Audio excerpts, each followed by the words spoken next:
এই জায়গাটা একটু ভালো করে বোঝার চেষ্টা করুন। খুতবাটা স্পেশালি ইয়াং পিপলদের জন্য, যারা এখন দিনকে মানতে চাচ্ছেন, দিনের জন্য কিছু করতে চাচ্ছেন, এবং যারা নিজেদের জান, মাল, সময়, শ্রম, মেধা বিলিয়ে দিয়ে আল্লাহ পাকের দিনের বিজয় দেখতে চান, ইসলামের পতাকা আবারও সে আগের মতো বলিয়ান করতে চান, তাদের জন্য 1800 শতকের দিকে নিয়ে যাব আপনাদেরকে। 1800 শতক, 1800 সাল থেকে 1900 সাল পর্যন্ত বিশ্বে একই সময়ে প্রায় একই বছরের মধ্যেই দুইটা ঘটনা ঘটেছে, খুব গুরুত্বপূর্ণ দুইটা ঘটনা। একটা ঘটনা হচ্ছে ফেরাউনের নাম শুনেছেন।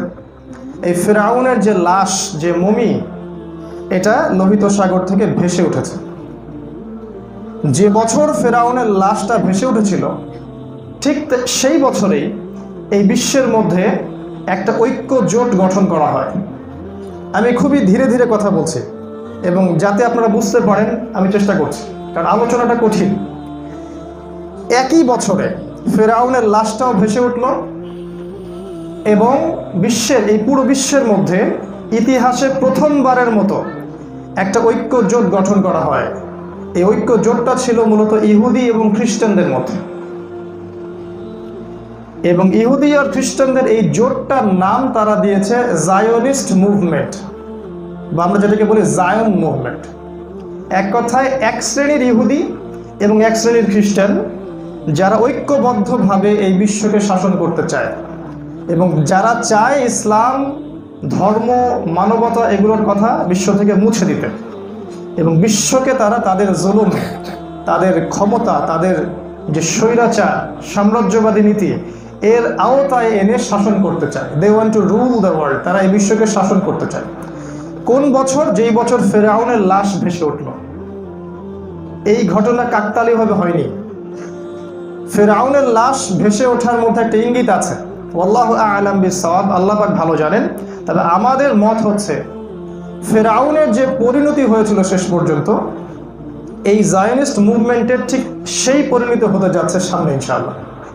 হতে পারে এটাই সেই হিকমা বা ব্যাখ্যা, আল্লাহ পাক ভালো জানেন। এরপর তারা কি করলো? এই ইহুদি এবং খ্রিস্টান জোট ঐক্যবদ্ধ হয়ে বিশ্বের অর্থনীতিটা নিয়ন্ত্রণ করার চেষ্টা করলো, এবং খুব অল্প সময়ের মধ্যে তারা এই বিশ্বের সমৃদ্ধশালী হয়ে গেল। তারা সোনার ব্যবসা করত, সোনা, গোল্ড, রূপার ব্যবসা করত। আফ্রিকার মহাদেশ খুঁড়ে খুঁড়ে তারা সেখান থেকে ডায়মন্ডগুলো পাচার করত। এক পর্যায়ে তারা বেশ ধনী হয়ে গেল, এবং তাদের এই উদ্দেশ্য বাস্তবায়ন করার জন্য তারা একটা দেশকে বেছে নিল। সেই দেশটার নাম হচ্ছে ব্রিটেন বা ইংল্যান্ড। ব্রিটেনের হাত দিয়ে তারা পুরো বিশ্বকে শাসন করানো শুরু করলো। আপনারা খুব ভালো করেই জানেন যে ব্রিটিশরা প্রায় 200 বছর এই উপমহাদেশও শাসন করেছে। শুধু এই উপমহাদেশ নয়, ব্রিটিশরা পুরো বিশ্ব শাসন করা শুরু করলো। বিশ্বের এমন কোনো স্থলবন্দর বা নৌবন্দর বাকি ছিল না যেখানে ব্রিটেন তাদের সামরিক ঘাঁটি স্থাপন করে নাই। আর বিশ্বের সমস্ত বিজ্ঞান এবং প্রযুক্তি দেখবেন ঠিক ওই পশ্চিমা সভ্যতা থেকেই বের হওয়া শুরু হলো। এই ঘটনাগুলো এমনি এমনি ঘটেনি। এর পিছনে একটা শক্তি কাজ করছিল, যার নাম হচ্ছে জায়নিস্ট মুভমেন্ট। একটা কথা বলে রাখি কথার মাঝখানে, আল্লাহ রাব্বুল আলামিন কিন্তু এই জায়নিস্ট মুভমেন্ট সম্পর্কে কোরআনে বলেছেন।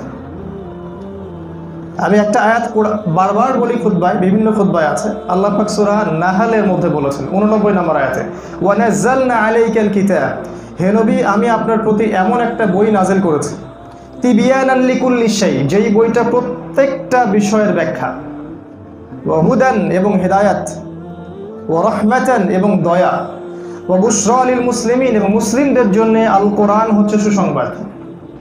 এই আয়াত দলিল যে আল্লাহ পাক কোরআনে প্রত্যেকটা বিষয় ব্যাখ্যা করেছেন। এরকম আরও অনেক আয়াত আছে। সূরা কাহফের 54 নম্বর আয়াত আছে, সূরা বানী ইসরাঈলের মধ্যে আছে। আমরা ওইদিকে যাচ্ছি না। তাহলে নিঃসন্দেহে এই জায়নিস্ট মুভমেন্ট সম্পর্কেও আয়াত কোরআনে আছে। সেটা কোথায়? সূরাতুল মাইদা আপনি 52 নম্বর আয়াত খুলে দেখবেন, আল্লাহ পাক বলছেন ইয়া আইয়ুহাল্লাযীনা আমানু। আয়াতটা প্রত্যেকটা মুসলিমের হজম করা উচিত।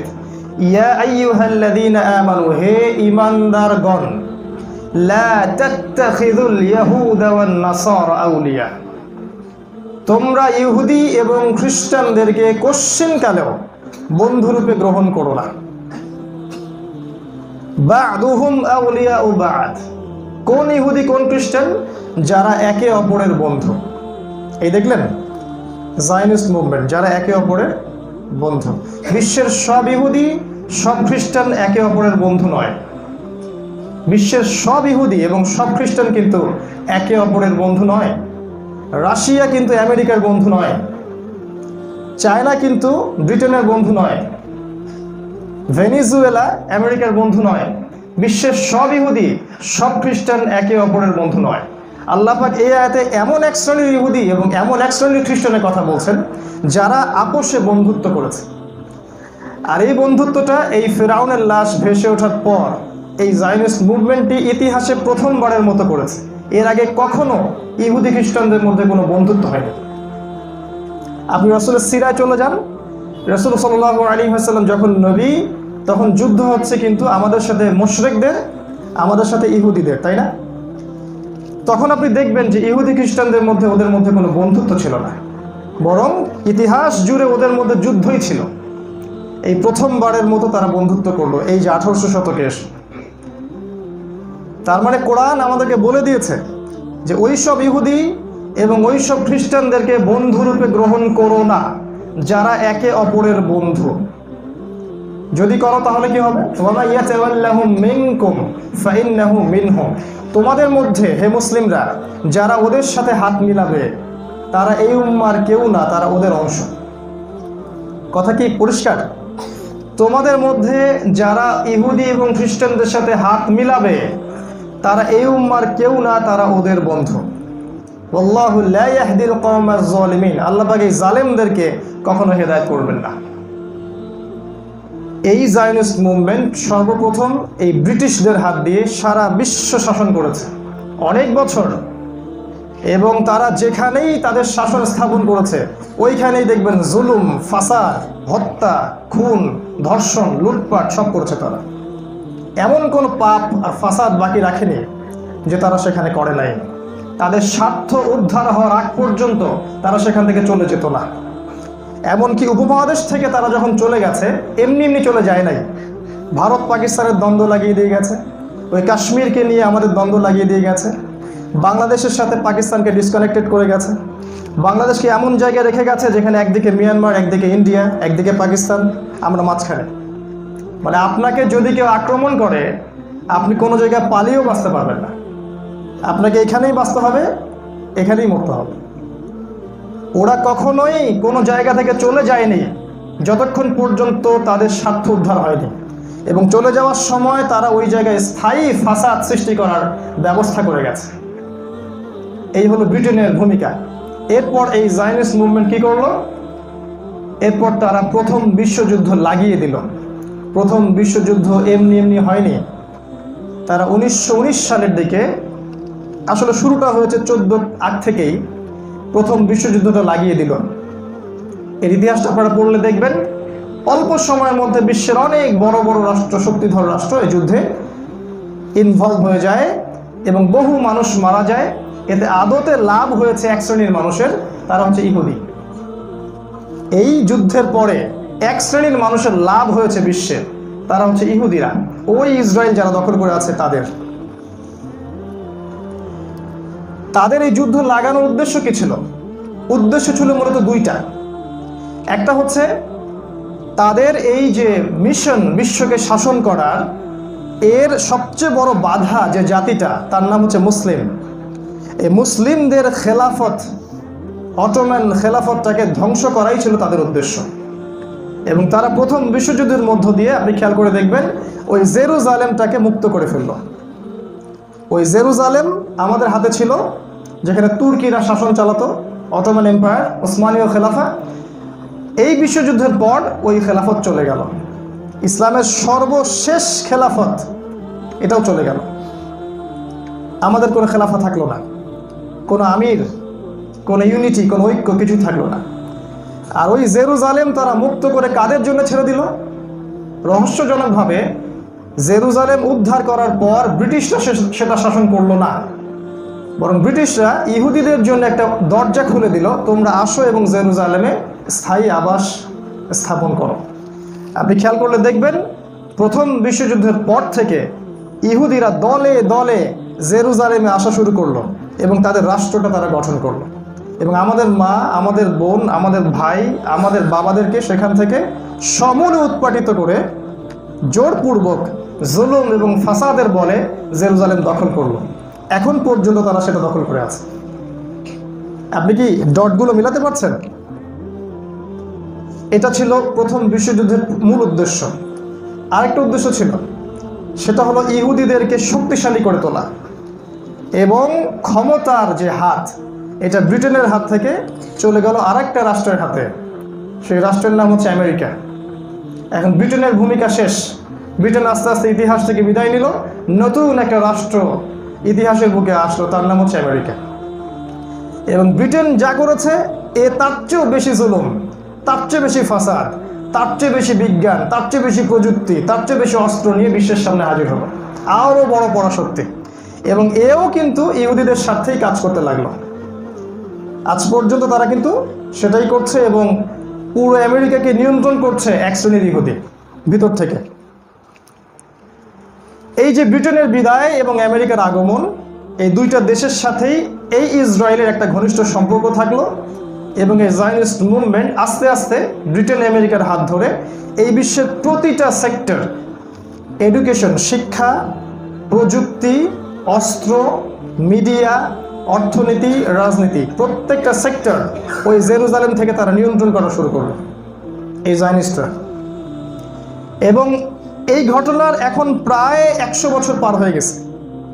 আল্লাহ পাকের একটা সুন্নাহ হচ্ছে 100 বছর পর পর তিনি সময় পরিবর্তন করে দেন।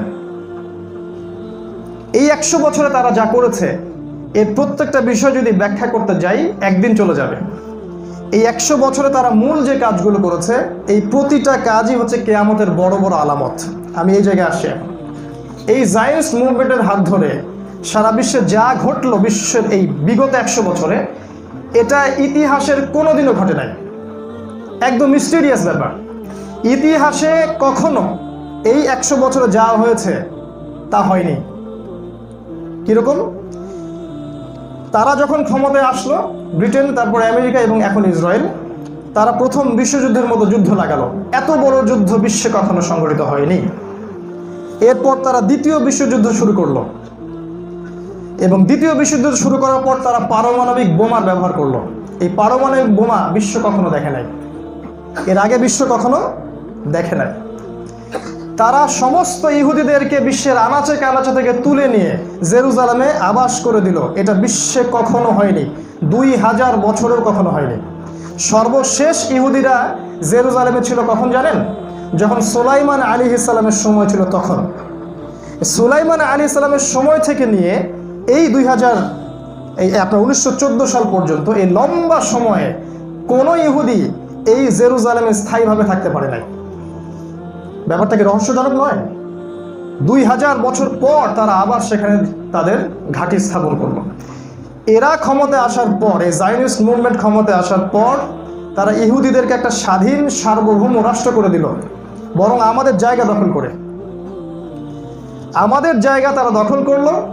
আমরা যখন জায়গা ফেরত চাচ্ছি আমাদেরকে বলছে এরা জঙ্গি, এরা সন্ত্রাসী, এরা টেরোরিস্ট। জায়গা আমার জায়গা, আমার জেরুজালেম, সে দখল করলো। আমি আমার জায়গা ফেরত চাচ্ছি, সে আমাকে বলছে তুমি সন্ত্রাসী। ইতিহাসে এরকম প্রতারণা কখনো হয়নি। তারা জেরুজালেমকে রাজধানী পর্যন্ত ঘোষণা করলো। ইতিহাসে কখনো জেরুজালেম ইহুদিদের রাজধানী ছিল না বিগত 2000 বছর ধরে। এই বিগত 100 বছরে যা হয়েছে আমি আপনার চোখের পর্দা খোলার চেষ্টা করছি। এই জায়নিস্ট মুভমেন্টের হাত ধরে বিগত 100 বছরে সারা বিশ্বের যে মুসলিম রাষ্ট্রগুলো ছিল সবগুলোকে কেটে পিস পিস করা হয়েছে জাতীয়তাবাদের নাম দিয়ে। আগে আমরা একটা ইউনাইটেড উম্মাহ ছিলাম, ওয়ান উম্মাহ, ওয়ান জামা, ওয়ান আমির। এখন আমরা পিস পিস করে টুকরা টুকরা হয়ে গেছে। 57টা রাষ্ট্র, সব রাষ্ট্রের আলাদা আলাদা নেতা, প্রতিটা রাষ্ট্রের ভিতরে আবার সরকার দল, বিরোধী দল, অভ্যন্তরীণ ক্রন্দন, এটা হিস্ট্রিতে কখনো হয়নি। এই বিগত 100 বছরে তারা ডেমোক্রেসি বা গণতন্ত্র নামে একটা তন্ত্র বা ধর্ম নিয়ে আসলো এবং সমস্ত মানুষকে এই ধর্মের আওতায় নিয়ে আসলো। এটা নতুন একটা ধর্ম। এই 100 বছরে তারা প্রতিটা মুসলিম বিশ্বে ধর্ম নিরপেক্ষতা বা সেকুলারিজমকে এস্টাবলিশ করলো। এখানে ধর্ম যার যার, উৎসব সবার। এখানে কেউ আর কোনো ধর্মের অনুসারী নয়, সবাই মানব ধর্মের অনুসারী আর কি। সবার নিজস্ব স্বতন্ত্র স্বাধীনতা বলতে কিছু নাই। এবং এই 100 বছরে তারা এমন একটা সিস্টেম চালু করলো সারা বিশ্বে, যে সিস্টেমের মধ্য থেকে ধর্মকে তুলে দেওয়া হলো। এমন একটা রাজনীতি, যে রাজনীতির মধ্যে ধর্মের কোনো সংশ্লিষ্টতা নাই। রাজনীতি আলাদা, ধর্ম আলাদা। এটা ইতিহাসে প্রথমবারের মতো বিগত 100 বছরে। মানে ব্যক্তি জীবনে আপনি যত পারেন ইবাদত করেন, কোনো সমস্যা নাই, কিন্তু পলিটিক্যাল লাইফে আপনি আল্লাহর বিধান বাস্তবায়ন করতে পারবেন না। এই 100 বছরে তারা আরো কিছু দিল বিশ্বকে। সেটা হলো পুরো বিশ্বে তারা সুদ ছড়িয়ে দিল, সুদ, রিবা। বিশ্বের আনাচে কানাচে তারা সুদ ছড়িয়ে দিল। এর আগেও মানুষ সুদ খেয়েছে, কিন্তু অল্প পরিসরে খেয়েছে। গ্লোবাল, পুরো ইউনিভার্সাল সুদ কখনো বিশ্ব খায়নি। কিভাবে এটা হলো? এই ব্যাংকিং সিস্টেমের মধ্য দিয়ে। তারা এমন একটা ব্যাংকিং সিস্টেম নিয়ে আসলো, যে সিস্টেমের মধ্য দিয়ে তারা পুরো বিশ্বের মধ্যে রিবা এবং সুদ ছড়িয়ে দিল। এখন মানুষ ইচ্ছায় হোক আর অনিচ্ছায় হোক, সে সুদ খাচ্ছে। আর নবী সাল্লাল্লাহু আলাইহি ওয়াসাল্লামের সেই কথা তারা সবাই ভুলে গেল, যে সুদ খেলে মায়ের সাথে জেনা করা হয়, সুদ খেলে আল্লাহ এবং তার রাসূলের সাথে যুদ্ধ করা হয়, সুদ খেলে 36টা মেয়েকে রেপ করা হয়, সুদখোরদের কবরের আযাব হবে, তাদের রক্তের নদীতে ফেলে মাথা ফাটিয়ে দেওয়া হবে, এদের পেটটা ফুলে ফেঁপে থাকবে, পেটের ভিতর সাপ কিলবিল করবে। এই হাদিসগুলো মানুষ ভুলে গেল, এগুলো জাদুঘরে চলে গেল। এই জামানার কথাই নবীজি বলেছিলেন, একটা জামানা আসতে যাচ্ছে তোমাদের সামনে, যেখানে একজন ব্যক্তি খুঁজে পাওয়া যাবে না যে ব্যক্তি সুদ থেকে পরিপূর্ণ মুক্ত থাকতে পারবে। এটাই সে জামানা। এটা কিভাবে আসলো? ওদের হাত ধরেই আসলো। সারা বিশ্বে তারা ব্যাংকিং সিস্টেম চালু করলো এবং এই সিস্টেমের মধ্য দিয়ে তারা সুদ খাওয়াচ্ছে সবাইকে। আপনি বাধ্য সুদ খেতে, যতই দাড়ি টুপি পাগড়ি থাক না কেন, দিন শেষে আমরা সুদখোর। এই 100 বছরে তারা আরো কিছু করলো। ইসলামের একটা মুদ্রা ছিল, সোনা এবং রূপার কয়েন। এই সোনার এবং রূপার কয়েনটাকে তারা বাজার থেকে তুলে দিল। এই জায়গায় তারা তেজপাতা নিয়ে আসলো, কাগজের কিছু টাকা, যার অন্তর্নিহিত কোনো মূল্যই নাই। একটা কাগজের টাকা, এর উপর একটা সিল মেরে দেওয়া হয়েছে, এটা 500, এটা 1000। আর একটা গোল্ড কয়েন, যার ভিতরে অরিজিনাল সোনা আছে, এটাই মূল সম্পদ। এই কাগজটা মূল সম্পদ নয়। তারা বাজার থেকে মূল সম্পদকে তুলে দিয়ে একটা যৌগিক সম্পদ বাজারে নিয়ে আসলো, যার অন্তর্নিহিত কোনো মান নাই। এর ফলে কি হলো? এর ফলে সারা বিশ্বের সোনা রূপা ওরা নিয়ে নিল, আর সারা বিশ্বকে ওরা দিল কাগজের টাকা। ধরতে পারছেন কি? সারা বিশ্বের সোনা এবং রূপা ওরা নিয়ে নিচ্ছে, আর সারা বিশ্বকে দিচ্ছে তেজপাতা। আর আমরা মনে করছি যে এটাই হচ্ছে আসল মুদ্রা। আর আমাদের স্কলার্স অফ ইসলাম, ইসলামের যারা স্কলার্স, তারা এই জায়গায় নীরব। এগুলো নিয়ে তারা কখনো ভাবেন কিনা আমার জানা নাই। এরপরে তারা আবার নতুন একটা মুদ্রা দিচ্ছে বিশ্বকে, সেটা হচ্ছে ইলেকট্রনিক মানি। এই ইলেকট্রনিক মানি দিয়ে তারা পুরো বিশ্বের সম্পদ রাতারাতি লুট করতে পারবে। দেন দেখবেন একটা ন্যাশন, একটা জাতি পড়ে গেছে। এগুলো বিগত 100 বছরে হয়েছে, যেটা আগে কখনো হয়নি, হিস্ট্রিতে কখনো হয়নি। এই বিশ্বের শেষ 100 বছর রহস্যজনক, এবং কিয়ামতের 99% আলামত এই 100 বছরে দেখা যাচ্ছে।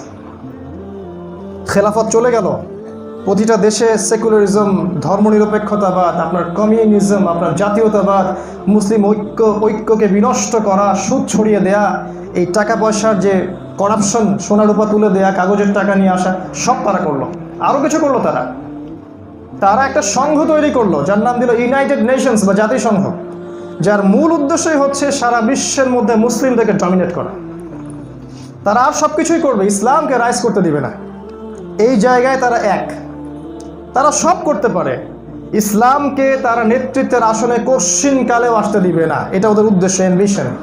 এই উদ্দেশ্যেই তারা এই কাজটা করেছে। বিগত 100 বছরে তারা আরও কিছু কাজ করলো। তারা বিশ্বের আনাচে কানাচে সেই সব মুসলিমদেরকে টার্গেট করতে থাকলো, যেই মুসলিমরা ভিতর থেকে চায় যে আবারও সেই খেলাফত ফিরে আসুক। যারাই ভিতর থেকে এটা চায়, এবং বিশ্বের যে কোনো প্রান্তে যারাই এই চেষ্টাটা করছে বা করবে তাদের শিকড়কে তারা উপড়ে ফেলতে চাইল। এই 100 বছরে তারা মিডিয়া এবং প্রযুক্তিকে নিয়ন্ত্রণ করলো এবং মিডিয়া প্রযুক্তি দিয়ে তারা দিনকে রাত আর রাতকে দিন বানালো। বিশ্বের প্রত্যেকটা তাওহীদপন্থী মুসলিমকে ওরা বানিয়ে দিল সন্ত্রাসী এবং জঙ্গি। আর বিশ্বের যত ফাসেক, যত জালেম, যত মুনাফেক, এদেরকে শান্তিতে নোবেল দেওয়া শুরু করলো। বিগত 100 বছর এগুলো হয়েছে, আরও আছে। বিগত 100 বছরে তারা সারা বিশ্বে ইউনিভার্সাল জেনা ছড়িয়ে দিয়েছে। ইউনিভার্সাল জেনা, আগে মানুষ জেনা করেছে কিন্তু লিমিটেড ভাবে, গ্লোবাল জেনা মানুষ করে নাই। এখন গ্লোবাল জেনা কিভাবে? ওই যে পর্নোগ্রাফির মাধ্যমে, পর্নোগ্রাফি, ব্লু ফিল্মস, এগুলোর মধ্য দিয়ে তারা সারা বিশ্বের আনাচে কানাচে ন্যাংটা ছবি, নগ্ন নারীর নাচ, নৃত্য প্রদর্শনী, মডেলিং এবং ছড়িয়ে দিল। এতে করে আমাদের যারা মুসলিম যুব সমাজ ছিল, এদের প্রত্যেকের হৃদয়, ভিতরের যে রূহটা, এটাকে তারা মেরে ফেললো। কারণ মুসলিম যুবকদের ভিতরে যদি ইমানের টেস্টটা থাকে, তাহলে ইনশাআল্লাহ তাআলা এরা 10 জন যথেষ্ট 100 জনের বিরুদ্ধে লড়াই করার জন্য। কিন্তু তারা কোন জায়গায় টার্গেট করলো? যে তাদের ইমানি চেতনাকে, এটাকে যদি মাটিতে মিশিয়ে দেওয়া যায়, তাহলে এই যুব সমাজ ইসলামের পক্ষে দাঁড়াতে পারবে না। তারা সফল হয়েছে। তারা এই পর্নোগ্রাফির মাধ্যমে, সুদের মাধ্যমে, মাদকের মাধ্যমে এবং জীবনের উদ্দেশ্যটাকে সরিয়ে দেওয়ার মধ্য দিয়ে আমাদের এখনকার যে যুব সমাজ, এদেরকে আল্লাহর পথ থেকে তারা সরিয়ে দিয়েছে। এই যুব সমাজ ইল্লা মাশাআল্লাহ, আল্লাহ যদি চান সেটা আলাদা বিষয়, এই যুব সমাজ যারা দুনিয়ার দিকে ঝুঁকে গেছে, এরা কখনো আল্লাহ রাব্বুল আলামিনের কালিমার পতাকা হাতে নিয়ে ফি সাবিলিল্লাহ জিহাদ করতে পারবে না। কারণ ভিতরের যে রূহ, আত্মা, ইমানের তেজ, এটাকে নষ্ট করে দেওয়া হয়েছে। এটা লাস্ট 100 বছরে করেছে তারা। এই লাস্ট 100 বছরে তারা আরও কিছু কাজ করেছে। ইউনিভার্সাল মাদক ছড়িয়ে দিয়েছে, এবং এমন এমন কিছু মাদক যেটা পার্মানেন্টলি একটা যুব সমাজকে ধ্বংস করে ফেলবে। এমন মাদক নয় যে মাদকের মধ্যে কিছুটা উপকার আছে। আল্লাহ পাক কোরআনে বলেছিলেন মদের মধ্যে কিছুটা উপকার আছে, পরে বলেছেন হারাম। এখনকার মাদক সেই রকম না। একবার যে এটাকে অ্যাডিক্টেড হয়ে যাবে, তার পুরো জীবন শেষ হয়ে যাবে। এগুলোর টার্গেট ছিল যুব সমাজ, এবং তারা সেখানে সফল। আপনার মাথার পিছনে রাখেন, এই কাজগুলো করছে জায়নিস্ট মুভমেন্ট। এমন এক শ্রেণীর ইহুদি, এমন এক শ্রেণীর খ্রিস্টান যারা চায় জালেমের, জুলুমের বলে বিশ্ব শাসন করতে। কোথা থেকে শাসন করবে? জেরুজালেম থেকে শাসন করবে। লাস্ট 100 বছর তারা আরও কিছু কাজ করেছে। তারা ছেলে মেয়েদের ফ্রি মিক্সিং করে দিয়েছে। ছেলে মেয়েদের ফ্রি মিক্সিং মানে ছেলে আর মেয়ে যে আলাদা সত্তা, এই চিন্তাটা বাদ। সে আমার বান্ধবী, সে আমার ক্লাসমেট, গার্লফ্রেন্ড, বয়ফ্রেন্ড, এই যে সম্পর্ক, এটাকে তারা উদার নৈতিক সম্পর্ক বলছে। তারা আরও করেছে এডুকেশন সিস্টেম, শিক্ষা ক্ষেত্রের মধ্যে এমন সিস্টেম ঢুকিয়ে দিয়েছে যাতে করে আমাদের সমাজের ছেলেমেয়েরা দীর্ঘ 20-30 বছর পড়াশোনা করবে। 20-30 বছর পড়াশোনা করার পরে তারা ইসলামের বেসিক জিনিসগুলো শিখতে পারবে না। ইসলামের বেসিক জিনিসগুলো তারা শিখতে পারবে না। এমন একটা সিস্টেম দিয়ে দিল, এডুকেশন সিস্টেম, যে সিস্টেমটার মধ্যে শিরিক আর কুফরি দিয়ে ভর্তি। এমন একটা সাংস্কৃতিক আগ্রাসন তারা দিয়েছে, যার মাধ্যমে জাতিগত সংস্কৃতির দোহাই দিয়ে মানুষকে নগ্নতা, অশ্লীলতা এবং শিরিকের দিকে নিয়ে আসা হচ্ছে। নগ্নতা, অশ্লীলতা, শিরিক এবং কুফরি। মুসলিমদের হাতে মূর্তি তুলে দেওয়া হচ্ছে এবং বলা হচ্ছে এটাই সংস্কৃতি। এই কাজগুলো এমনি এমনি হয়নি, তারা প্ল্যান করে এটা করেছে। এর চেয়ে বড় একটা কাজ তারা করেছে, মাস্টার প্ল্যান। সেটা হচ্ছে বিশ্বের প্রতিটা মুসলিম কান্ট্রির মধ্যে, প্রায় 99% মুসলিম কান্ট্রির মধ্যে এমন কিছু পলিটিক্যাল পাওয়ারকে এস্টাবলিশ করেছে যারা আদতে দেখতে মুসলিমদের মতো হলেও তাদের ভিতরটা ওই পশ্চিমের মতো। পশ্চিমারা যা বলবে, ওঠো উঠবে, বসো বসবে, এটা করো এটা করবে, ওটা করিও না ওটা করবে না। পশ্চিমারা যা বলবে তারা সেটাই করবে।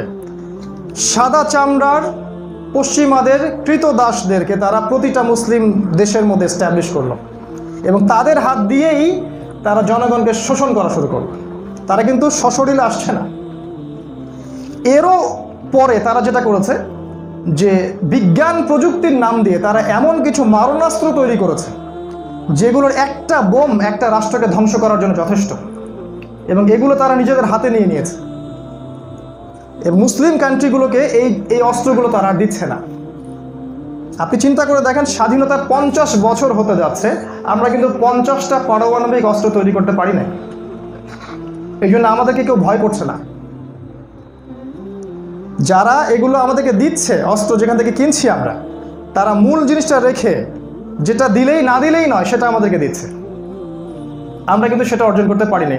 ছোট্ট একটা রাষ্ট্র উত্তর কোরিয়া, এই যে কিম জং উন প্রশাসন, এই যে মিসাইলের পরীক্ষা চালায়, আমেরিকার ঘুম হারাম হয়ে যায়। এতগুলো শক্তিশালী মুসলিম রাষ্ট্র থাকা সত্ত্বেও আমরা নিউক্লিয়ার সেক্টরে শক্তিশালী হতে পারলাম না। আমাদেরকে ওরা কিন্তু মূল্যায়ন করছে না। মূল মিডিয়া, মূল প্রযুক্তি, মূল অস্ত্র তারা ওদের হাতে রেখে দিয়েছে। এছাড়া তারা দেখবেন স্যাটেলাইট, ইন্টারনেট, টেকনোলজি এগুলোর মধ্য দিয়ে সারা বিশ্বকে মনিটর করছে। কে কোথায় কখন কি অবস্থায় আছে তারা সব কিছু জানে। কে কোথায় কখন কি অবস্থায় আছে, কারা কি করছে, সব কিছু তার একটা সেন্টার থেকে নিয়ন্ত্রণ করছে। ইভেন আপনি আপনার ফোনে কোন ইসলামিক বিষয় নিয়ে কথা বলছেন এটা পর্যন্ত ওদের নখদর্পণে আছে। এগুলো কি এমনি এমনি হয়ে গেল লাস্ট 100 বছরে? বিশ্ব এরকম পরিবর্তন কখনো দেখে নাই। ইউনিভার্সাল জেনা, ইউনিভার্সাল রিবা, ইউনিভার্সাল সুদ, খেলাফাত, অধঃপতন, মুসলিম কান্ট্রিগুলোর মধ্যে এই যে বিভক্তি। আরও একটা বড় জিনিস দেখায়, সেটা হলো মুসলিমদের বিভক্তি। এই যে মুসলিমদের মধ্যে আমরা যারা নামাজি ব্যক্তি, কালেমা বিশ্বাস করি, আল্লাহ বিশ্বাস করি, মুসলিমদের এইরকম বিভক্তি আগে কখনো ছিল না। এক ভাই আরেক ভাইকে দেখলে সালাম দেয় না, এক ভাই এক দল আরেক দলের সাথে চা খায় না, একজন আরেকজনকে তাকফির করছে। ভাইয়ে ভাই যে আমরা এক, এই কনসেপ্টটা উঠে গেছে। এটা তাদের প্ল্যান ছিল, তারা সফল হয়েছে। তাদের আরও প্ল্যান ছিল যে ওলামায়ে কেরামকে দিয়ে এমন কিছু প্রচার করানো যার ফলে জনগণ বিভ্রান্ত হয়ে যায়। এখন দেখবেন ওলামায়ে কেরামদের মধ্যে এক শ্রেণীর মানুষ এমন কিছু প্রচার করবে যাতে জনগণ বিভ্রান্ত হয়ে যাচ্ছে, জনগণ আরও বিভক্তির দিকে চলে যাচ্ছে। এটা এমনি এমনি হয়নি, এরপরেও তারা আরও কিছু কাজ করেছে। ইসলামের একটা বেসিক শক্তি ছিল জিহাদ। এই জিহাদ শব্দটাকেই তারা মুছে ফেলেছে। এর জায়গায় তারা জঙ্গিবাদ একটা শব্দ দিয়ে আসছে। ইসলামের বেসিক একটা ইবাদত ছিল জিহাদ ফি সাবিলিল্লাহ। এই জায়গায় তারা এমন একটা শব্দ নিয়ে আসছে যে মুসলিমরা, ইভেন আলেম ওলামারা পর্যন্ত শব্দটা উচ্চারণ করতেই ভয় পায় এখন। আর জিহাদকে বিতর্কিত করার জন্য তারা নিজেদের কিছু পেটুয়া বাহিনী, ওদের অস্ত্র, ওদের টাকা দিয়ে এমন কিছু বাহিনী তারা তৈরি করেছে যারা দেখতে মুসলিমদের মতোই, আদতে ওদের উদ্দেশ্য তারা বাস্তবায়ন করে থাকে। আদতে ওদেরকে তারা তেল দিয়েছে, এদেরকে দিয়ে তারা বিভিন্ন মুসলিম কান্ট্রির মধ্যে বোমা হামলা করিয়েছে এবং মিডিয়ার মধ্য দিয়ে তারা প্রচার করেছে এরাই হচ্ছে প্রকৃত মুসলিম, এই হলো জিহাদের সংজ্ঞা, অতএব জিহাদ মানেই সন্ত্রাস, এটা থেকে মুসলিমদেরকে সরিয়ে দাও। তারা সফল, তারা কিন্তু সফল। আর এর বাইরে যারা ইসলামের বেসিক বিষয়গুলো মেনে চলার চেষ্টা করে, ইসলামকে নিজের জান প্রাণ দিয়ে ভালোবাসে এবং ইসলামের খেলাফার বাস্তবায়ন দেখতে চায়, তাদেরকে এরা মৌলবাদী ট্যাগ দিয়েছে। মৌলবাদী এই প্রতিটা বিষয়, এগুলো বলতে থাকলে দিন চলে যাবে। প্রত্যেকটা মেজর যে সাবজেক্টগুলো আমি টাচ করলাম, শেষ 100 বছরের হিস্ট্রি, হিউম্যান হিস্ট্রিতে যেগুলো জায়নিস্ট মুভমেন্টের হাত ধরে এই বিশ্বে বাস্তবায়িত হয়েছে, এগুলো এমনি এমনি হয়নি প্রিয় ভাই ও বোনেরা। এগুলোর পিছনে একটা শক্তি কাজ করছে, যারা প্রচণ্ড শক্তিশালী, যাদের হাতে পলিটিক্যাল পাওয়ার আছে, যাদের হাতে অর্থনীতি আছে, যাদের হাতে মিডিয়া, যাদের হাতে প্রযুক্তি, যাদের হাতে আপনার অস্ত্র, যাদের হাতে বিশ্বের ক্ষমতা, এবং তারা এই শক্তিগুলো দিয়ে সারা বিশ্বকে শোষণ করতে চাচ্ছে, স্পেশালি মুসলিমদেরকে। এই প্রেক্ষাপটে আপনার আমার কি করণীয়? আমরা কি করতে পারি? আমরা কি ওদের দাসে পরিণত হব? আমরা কি আমাদের ঈমান, আমল, ইসলামকে বিক্রি করে দিব? আমরা কি এভাবেই অজ্ঞতার মধ্যে থেকে যাব আর আপোষে মারামারি কাটাকাটি করতেই থাকবো আর ওরা আমাদেরকে শাসন করতেই থাকবে? কোথায় সেই উমরের যুগ? কোথায় সেই উমরের যুগ, ওই খেলাফা, যখন না এই দাসত্বের শৃঙ্খলার কতদিন? আল্লাহ পাক এই দিনকে বিজয়ী করার জন্য পাঠিয়েছেন। এই বিজয়ের চেষ্টাটা কোথায়? এটা আমার প্রশ্ন আপনাদের সবার কাছে। আমাদের ইন্ডিভিজুয়াল প্রস্তুতি কোথায়? কোথায় জামা, কোথায় ইমারা, কোথায় ওলামায়ে কেরামের ঐক্য, কোথায় ইকোনমিক বেস, কোথায় আমাদের জিহাদ, কোথায় দাওয়াত, কোথায় এদাত? কিভাবে ইসলাম বিজয়ী হবে? আর ইসলাম যদি বিজয় না হয়, আমি কি বিজয়ী হব? এই ইসলাম যদি না থাকে আমি কি থাকবো? তারা কি দেখবে যে আমার রং কেমন, ভাষা কেমন, আমার বর্ণ কেমন, আমি কোন মাযহাব কোন তরিকা? নাকি ওই জায়নিস্টরা দেখবে যে আমি লা ইলাহা ইল্লাল্লাহ কালিমা পড়েছি কি পড়ি নাই? ওই সিরিয়ার শিশুদেরকে যখন বোম্বিং করা হয় তারা কি দেখে যে এরা কোন মাযহাবে? ওই ইয়েমেনের বাচ্চাগুলো, যা রুটির বাচ্চা, দুধের বাচ্চা, ওদেরকে যখন বোম্বিং করে হত্যা করা হয় তারা কি দেখছে যে ওরা কোন মাযহাবের? তারা শিয়া না সুন্নি? যারা উইঘুরদেরকে হত্যা করছে নির্মমভাবে, ওই চাইনিজরা কি দেখছে এরা কোন মাযহাব কোন তরিকা? কাশ্মীরিদেরকে যখন অত্যাচার করা হচ্ছে ইন্ডিয়ান গভর্নমেন্ট কি দেখছে ওরা কোন মাযহাব? আফগানিস্তানে যখন হামলা করা হলো ওরা কি দেখেছে এটা কোন মাযহাবে? কি হলো আমাদের? এই দুঃখের কথাটা বলবো কি হলো আমাদের? আল্লাহ পাক বলেছিলেন ইন তানসুরুল্লাহ ইয়ানসুরুকুম, তোমরা যদি আল্লাহকে সাহায্য করো আল্লাহ পাক তোমাদেরকে সাহায্য করবেন। ওয়া ইউসাব্বিত আকদামাকুম, তোমাদের পদযুগলকে আল্লাহ পাক দৃঢ় করে দিবেন। আমরা কি মনে করছি আমরা দায়িত্ব ছেড়ে দিলে আল্লাহ পাক আমাদেরকে মাফ করে দিবেন? দুই তিনটা আয়াত খালি বলছি, শেষ করে দিব আমি খুতবা। আল্লাহ পাক বলছেন সূরা তাওবার মধ্যে, ভালো করে শুনুন। আল্লাহ সুবহানাহু ওয়া তাআলা বলছেন ইয়া আইয়ুহাল্লাযীনা আমানু, হে মুমিনগণ, মা লাকুম, তোমাদের কি হয়েছে, ইযা কিলা লাকুম ইনফিরু ফি সাবিলিল্লাহি সাকালতুম ইলাল আরদ, যখন তোমাদেরকে বলা হয় আল্লাহর পথে বেরিয়ে পড়ো, তোমরা তখন জমিন আঁকড়ে দুনিয়ার স্বার্থ নিয়ে ব্যস্ত থাকো। যখন তোমাদেরকে বলা হয় আল্লাহর পথে বেরিয়ে পড়ো, তোমরা জমিন আঁকড়ে দুনিয়ার স্বার্থ নিয়ে পড়ে থাকো। আর রাদিতুম বিল হায়াতিদ দুনিয়া মিনাল আখিরা, তোমরা কি এই দুনিয়ার জীবনকে নিয়েই সন্তুষ্ট হয়ে গেছো?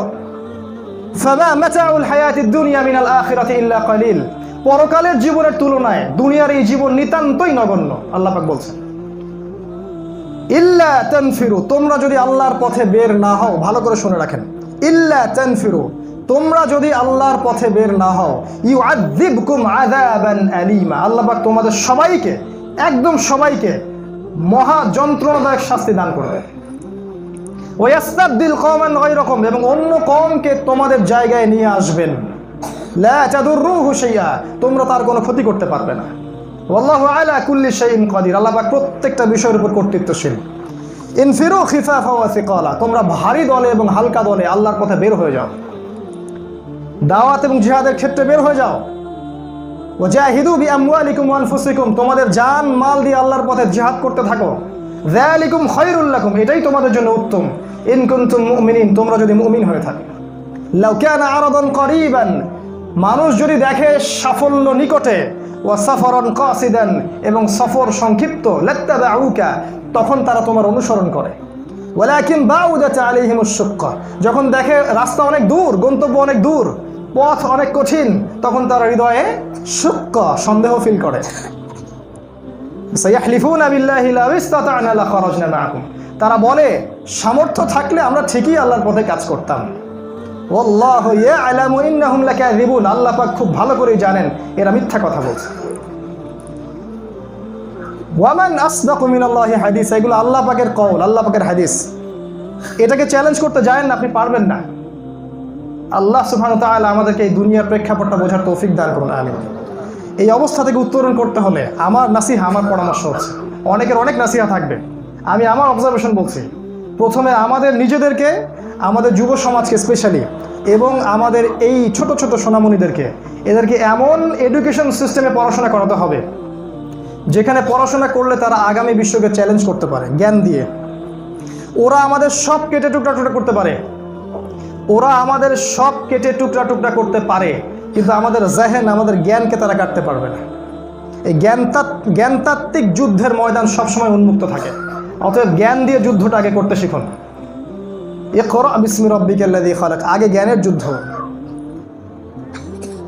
তারপরে আমাদেরকে যেটা করতে হবে, জ্ঞান অনুযায়ী আমল করতে হবে।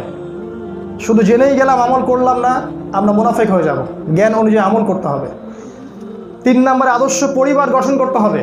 পরিবার এত শক্তিশালী হবে যেখানকার পিতা হবে ইব্রাহিমের মতো, যেখানকার মা হবে হাজেরা সারার মতো, যেখানকার সন্তানরা হবে ইসমাঈল আলাইহিস সালামের মতো। দেন আপনি ইসলামিক রেভলিউশন করতে পারবেন, তার আগে নয়। 4 নম্বর, সবাইকে, প্রত্যেকটা মুসলিমকে জীবন দিয়ে হলেও হালাল রিজিক অন্বেষণ করতে হবে। হারামের সংস্পর্শে মোটেই যাওয়া যাবে না। যত বড় অফার আসুক না কেন, যদি সেটা হারাম হয়, কাগজের টুকরা ছিঁড়ে একদম মুখের মধ্যে ফেলে দিয়ে আসবে।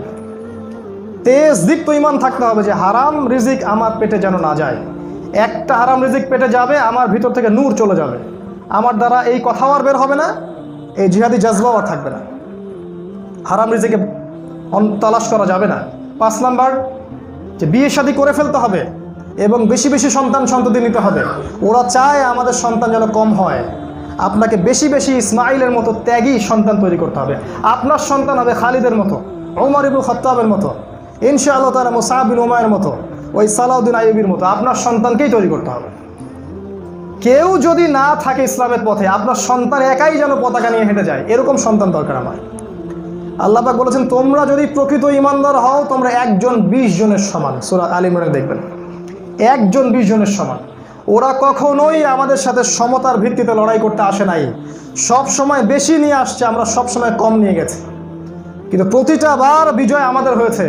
কারণ ইমান ইমান আল ইমান।